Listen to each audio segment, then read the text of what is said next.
அப்படி இருக்கக்கூடிய இந்த அலையோட ஆட்டம் இருக்கு பாத்தீங்களா, இந்த அலையுடைய ஆட்டம் எந்த அலை? இந்த வாழ்க்கையிலே நம்முடைய சரீரத்திலே நாம் நமக்கே விளைவித்துக் கொள்ளக்கூடிய 3 துன்பங்கள் இருக்கின்றன. அதி ஆத்மிகம், அதி தெய்வீகம், அதி பௌத்திகம் என்று. ஆத்மிக துன்பம் என்றால் நமக்கு நாமே விளைவித்துக் கொள்ளக்கூடியது. தேவையில்லாத லாகிரி வஸ்துக்களை எல்லாம் உட்கொள்வது, அதிகமாக உணவு உண்பது, ஆரோக்கியமான உணவை விடுத்து ஆரோக்கியமற்ற உணவை உண்பது, தவறான வாழ்க்கை பழக்க வழக்கங்களில் ஈடுபடுவது, இதன் மூலமாக நம்முடைய உடம்பை நாமே கெடுத்துக் கொள்வது. தீய விஷயங்களை கேட்பது, தீய விஷயங்களை பார்ப்பது, தீய விஷயங்களை நம்முடைய மனதிற்குள்ளே அனுமதித்து நம்முடைய மனதை நாமே கெடுத்துக் கொள்வது, இவையெல்லாம் அதி ஆத்மிகமான துன்பங்கள்.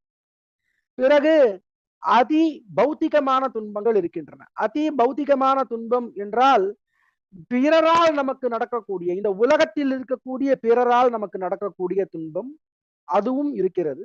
அதி தெய்வத்தம் என்கின்ற ஒரு துன்பமும் இருக்கிறது. அது என்னன்னா, நமக்கு மட்டும் நடக்கவில்லை, இந்த நாட்டுக்கு நேரம் சரியில்லை, உலகத்துக்கு நேரம் சரியில்லை, ஒட்டுமொத்தமாக நடக்கக்கூடிய விஷயம். இந்த சுனாமி, கொரோனா இதெல்லாம் அதி தெய்வத்தம். இப்படியான இந்த துன்ப அலைகள் எழுந்து எழுந்து தாழ்ந்து கொண்டிருக்கிறத, அப்படி எத்தனை அலைகள் அடிச்சாலும் அந்த அலைகளால் கரை எப்படி அப்படியே பாதிக்கப்படாமல் நிற்கிறது என்பதை பாருங்கள் ஆதிசங்கர பகவத்பாதர். ததைவா அத சந்நிதவு சேவதாமே, அப்பேற்பட்ட சந்நிதியில போய் நான் வணங்குகிறேன். திரும்ப திரும்ப அலை அடித்தாலும் ஒன்றும் ஆகாத சன்னதியின் ஆதிசங்கரர் வாக்குல வந்ததே நாம சுனாமியை நினைத்து பார்க்க வேண்டும். மற்ற எல்லா இடத்திலுமே அலை முன்னோக்கி வந்தது, ஒரு இடத்துல மட்டும் அலை பின்னோக்கி சென்றது, அது திருச்செந்தூர். இது இன்றைக்கு நம்முடைய தலைமுறையில நாம் கண்ணால் பார்த்த சத்தியம், மறுக்க முடியாத உண்மை. நாம் எந்த புராணத்திலும் இதை படிக்கவில்லை, நம்முடைய வாழ்நாள் நம்ம கண்ணால பார்த்துட்டோம். சென்னையிலையும் பாண்டிச்சேரியிலையும் கடலூர்லயும் மற்ற எல்லா இடங்கள்லயும் அப்படி கடல் நீர் ஊருக்குள்ள அழித்து கொண்டிருக்கிறது.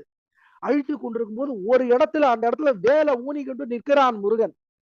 அதை பார்த்து பின்னடைந்து சென்றதல்லவா கடல். அதத்தான் இங்க சொல்றார்.